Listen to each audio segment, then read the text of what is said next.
écoutons. Merci beaucoup, Monsieur le Président, mes chers collègues. Notre commission s'est saisie pour avis de la loi autorisant l'approbation de la décision du Conseil relative aux ressources propres de l'Union européenne pour la période 2021-2027. Et cette nouvelle décision se substituera à celle du 26 mai 2014, et elle sera applicable rétroactivement à compter du 1er janvier 2021. Nous avons débattu à l'automne sur le prélèvement des recettes de l'Union européenne pour l'année 2021 dans le cadre de l'examen du projet de loi de finances. Il nous incombe désormais d'étudier les modalités de financement du budget de l'Union pour les 7 prochaines années, c'est-à-dire, grosso modo, le volet recettes du cadre financier pluriannuel 2021-2027. En effet, la DRP est négociée de façon concomitante au volet dépenses, c'est-à-dire le cadre financier pluriannuel, qui vient d'être adopté par le Conseil le 17 décembre dernier, à la suite de l'approbation donnée la veille par le Parlement européen. Le CFP établit un budget à long terme de 1 074,3 milliards d'euros, auquel s'ajoutent 750 milliards d'euros au titre du plan de relance européen Next Generation EU. La ratification rapide par l'ensemble des États membres de la décision ressources propres est particulièrement importante, comme le rappelait le Président cette année, car elle conditionne la possibilité pour la Commission européenne d'emprunter sur les marchés et donc de financer le plan de relance européen. Pour faire simple, plus la ratification prend de temps, plus les premiers versements du plan de relance européen à destination des États membres seront différés. En France, la ratification ne peut intervenir qu'après avoir été autorisée par le Parlement. Je vous propose donc une brève présentation de ce que prévoit cette décision et de ses conséquences budgétaires pour nos finances. Si la présente décision prorogue le système de ressources propres dans ses principaux aspects, elle illustre également une volonté de renouvellement des ressources propres, des ressources de l'Union, de simplification des mécanismes de compensation et de mise en œuvre d'un cadre extraordinaire permettant de faire face à la crise. Pour la période 2021-2027, la DRP ne modifie qu'à la marge les modalités de calcul de la contribution française.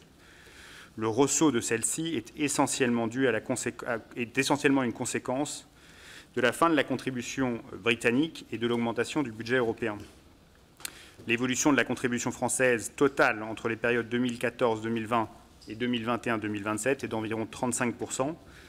Elle est ainsi comparable à celle observée dans d'autres États membres, en Belgique 34%, en Espagne 34%, aux Pays-Bas 37%, en Autriche 35%. La contribution totale de la France au budget de l'Union européenne devrait s'élever à 207,5 milliards d'euros pour l'ensemble de la période 2021-2027, ce qui représente une contribution de 29,6 milliards d'euros en moyenne par an. Elle supporterait donc une augmentation de 55,8 milliards d'euros par rapport à la programmation pluriannuelle 2014-2020, soit un ressaut de 8 milliards d'euros en moyenne par an, avant création de toute autre nouvelle ressource propre. La mise en place de nouvelles ressources propres était une nouvelle fois au cœur des débats. La France soutient depuis plusieurs années, dans les négociations avec ses partenaires européens, une diversification des sources de financement de l'UE.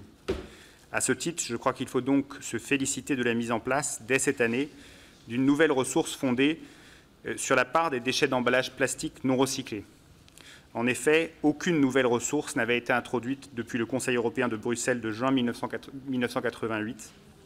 L'effet de l'introduction de cette nouvelle ressource est par contre limité. En ce qui concerne la contribution française, la ressource plastique devrait coûter en moyenne 1,1 milliard d'euros par an à la France, ce qui représente une part de 4% de sa contribution totale. La DRP prorogue ensuite les 3 ressources de la période précédente, qui sont les ressources propres traditionnelles, RPT, c'est-à-dire les droits de douane perçus sur les importations de produits en provenance de pays extérieurs à l'Union européenne, qui représentent 1,7 milliard d'euros en moyenne dans la contribution française sur la période 2021-2027. Deuxièmement, la ressource fondée sur la TVA, due par chaque État membre après application d'un taux d'appel fixé à 0,3% à une assiette de TVA, évaluée de manière harmonisée dans tous les États membres, soit 3,8 milliards d'euros en moyenne par an dans la contribution française sur la même période. Et enfin, troisièmement, la ressource fondée sur le revenu national brut, ressource d'ajustement permettant au budget européen d'être systématiquement à l'équilibre, qui s'élève à 22,9 milliards d'euros en moyenne par an pour la contribution française sur la période 2021-2027.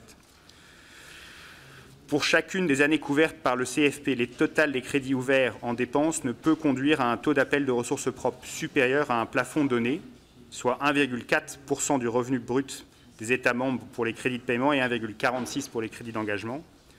Ce relèvement des plafonds par rapport à la période excédentaire s'explique par une baisse du RNB européen liée à la sortie du Royaume-Uni de 0,09 points et par la crise économique résultant de la crise sanitaire de 0,11 points. Les compensations financières accordées à certains États membres font souvent l'objet d'âpres discussions. Le prochain CFP marque la fin des rabais traditionnels tels qu'ils existaient dans les précédents CFP. Seules subsistent des réductions brutes sous la forme d'enveloppes forfaitaires pour les 5 États membres que sont l'Autriche, le Danemark, l'Allemagne, le Pays-Bas et la Suède. Alors qu'il existait auparavant également un taux d'appel réduit de TVA et un rabais sur le rabais britannique. Ces réductions brutes devront être renégociées à chaque CFP. À noter qu'en termes de montant, le financement par la France des corrections est en baisse par rapport au cadre financier pluriannuel 2014-2020. Conséquence logique du Brexit, la compensation en faveur du Royaume-Uni est supprimée, ce qui représente un gain annuel de 1,1 milliard d'euros pour la contribution française. Enfin, afin de faciliter l'introduction de cette nouvelle ressource propre et d'éviter des effets régressifs, la présidence du Conseil a décidé d'accorder aux États membres en convergence, c'est-à-dire dont le RNB est inférieur à la moyenne de l'Union, une réduction forfaitaire annuelle correspondant à 3,8 kg d'emballage plastique non recyclé par habitant. Toutes ces corrections sont financées par la ressource RNB et par conséquent par l'ensemble des États membres au prorata de leur part relative dans le revenu national brut européen. La nouvelle DRP diffère notamment de l'ancienne en ce qu'elle comporte une autorisation d'emprunt. En effet, la Commission pourra recourir au marché pour financer le plan de relance européen. Cette dette commune devra être remboursée par le budget de l'Union à partir de 2028. La Commission travaille actuellement à l'élaboration de la stratégie des émissions de la dette au financement de plan de relance. Les émissions obligataires seront pilotées par la Commission européenne où la Direction générale du budget jouera un rôle opérationnel. La Commission espère pouvoir commencer à emprunter sur les marchés dès le mois de juin 2021. Le remboursement du principal de l'emprunt devra commencer en 2028 sur une période maximale de 30 ans. Sur la période des 7 ans suivants, c'est-à-dire 2021-2027, seuls les intérêts des emprunts correspondant aux subventions du plan de relance seront remboursés. Le coût provisionné dans le CFP est de 15 milliards d'euros sur la période, ce qui représente une hausse de 0,4 milliard d'euros sur le PSR-UE. Par ailleurs, à l'occasion de son discours sur l'état de l'Union, la présidente de la Commission a annoncé qu'un tiers des émissions seraient réalisées sous un format obligations vertes. Les obligations vertes ou green bonds ont pour objet de financer des projets ayant un impact positif sur l'environnement. Le document cadre dans lequel s'inscriront les obligations vertes de l'UE n'a cependant pas encore fait l'objet d'une communication précise. Il est probable néanmoins que ces titres verts obéissent au Green Bond Principle de l'ICMA, standard de marché très largement partagé. Pour conclure, je souhaiterais saluer l'accord interinstitutionnel du 10 novembre 2020 entre le Parlement européen, le Conseil et la Commission, qui précise le calendrier d'introduction des nouvelles ressources.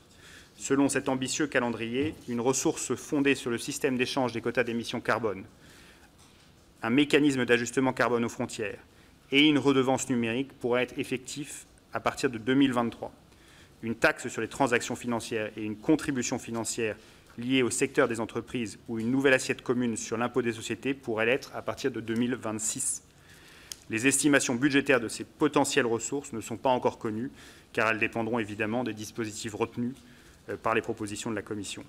Je propose donc à la Commission des finances d'adopter ce projet de loi.